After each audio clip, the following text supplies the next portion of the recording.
Isang motorcycle taxi rider at isang habal rider na nag-aabang ng pasahero sa terminal ng bus. Nagsagupaan. Ang say ng habal-habal rider, teritoryo daw nila ito, kaya ang busina niya sa mga motorcycle taxi rider na nagawi sa lugar, Chupi! Ngayon po kasama ang nagrereklamo, sasadyain natin yung mismong lugar ng pinangyarihan para maituro niya sa atin. Saan partikular ito nangyari? Bali dito sir sa arrival po ng bus terminal po sir. Arrival, ibig sabihin yung dyan pumaparada yung mga bagong dating na bus, ano? Dyan, Apo sir. Apo. pati mga pasahero dyan. Apo. Ito. Tabing kalsada ho ito. Malapit na sa kanto ng EDSA. Sa harapan mismo ng bus terminal na ito. Abala ho yung lugar, maraming tao. Saan galing yung nirereklamo mo? Dito? Apo. Yung motor niya nandun nakapark Dito. sa basurahan. Tapos nandito ako sir. Okay. Tapos may taxi dito. Dito ako. Yung motor ko parang ganyan. Ang binabanggit ho niya merong isang sasakyan na nadamay. Ano ho yung sasakyan na yun? Ito po. Ito yun. Apo ito po. Kaya may UP ito. Yan. Dito niya ako pinanaton eh. Okay. Hanggang sa umabot kami dito. Dito niya nakawin nilabasan ng kutsilyo. Namukha mo ba yung motor? Hindi. Namukha ko sir. Inikutan po natin yung standby point ng mga motorcycle taxi. Umiikot din tayo doon sa bus station. Pati na dito sa ilalim ng flyover, yung ini-standbyan. Pero wala akong makapagsabi sa atin kung nasaan po yung inirereklamong rider. Pero ngayon lang, nakakuha po tayo ng lead, ng impormasyon kung saan natin siya pwedeng puntahan. On the way ho, ang team natin ngayon doon.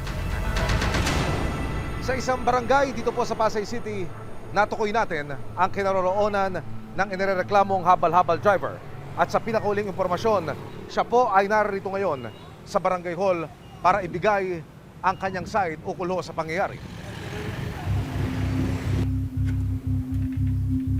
Ganda araw po. Emil Sumangil po sa programang Resibo po. Ano bang punot dulo nito? Nandoon siya, dumating sila. Sinaway na sila ng 5 beses Opo.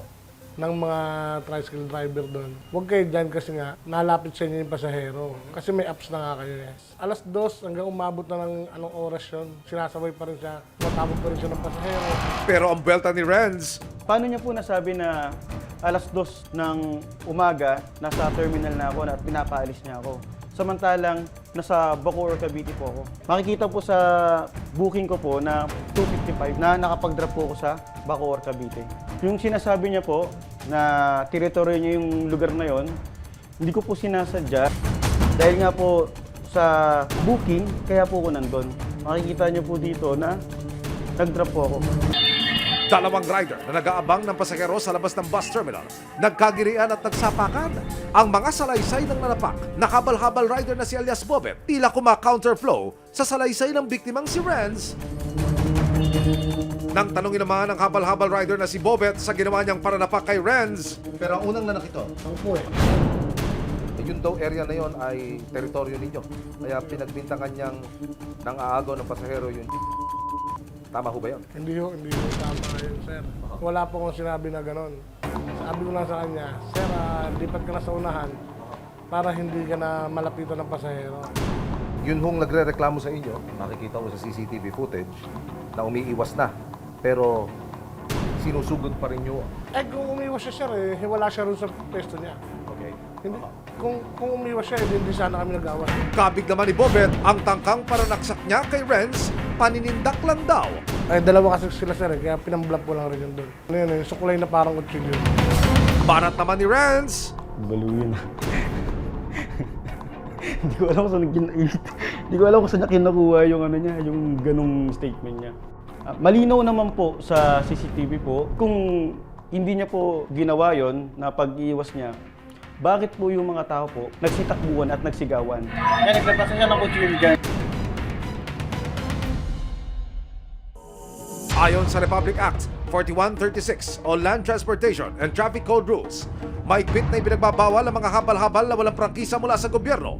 So, alam naman po natin yung iba pong mga habal-habal. We know this for a fact na hindi po natin mabe-verify kung yan ba ay mga professional driver license holder Hindi natin ma-verify kung yan ba ay dumaan sa isang formal na pagsasanay para po mag-angkas ng or magsakay ng pasahero. Masasabi po natin na talagang unauthorized at kolorum po yung mga habal-habal na yan.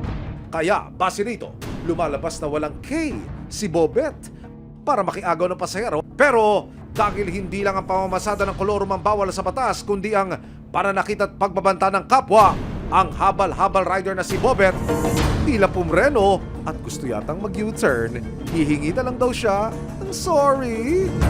Kung sakali ho na siya makikipag-ayos, ano ho naman ang magiging pasya ninyo? Sige ho. May pag-ayos din po, para matapos na lang po yung lahat. Willing po ako na patawarin siya sa nagawa niya sa akin, personal, dahil pares po kami magulang din at may anak din. Pero kung yan po ay nagawa niya sa akin, gagawin niya rin po sa iba yan. Kaya itutuloy ko po yung kaso sa kanya. Kaya si Renz, kung marurot na sa pagsasampa ng reklamo laban kay Bobet, nito lang Martes, kasama ang resibo, tuluyan ang nagsampa si Renz ng kasong attempted homicide laban sa habal-habal rider na si Bobet. Ayon po sa ating nakalap na CCTV footage na evidence po para may sampa ang kasong attempted homicide, hindi lang po isa o 3 beses niya inundayan po niya ito ng saksak at umiiwas na po ang ating biktima. Nire-refer po namin sa Office of the City Prosecutor ng Pasay. It will be appreciated during trial na sa court. Kung ano man yung alibay niya, doon na po na yung patunayan.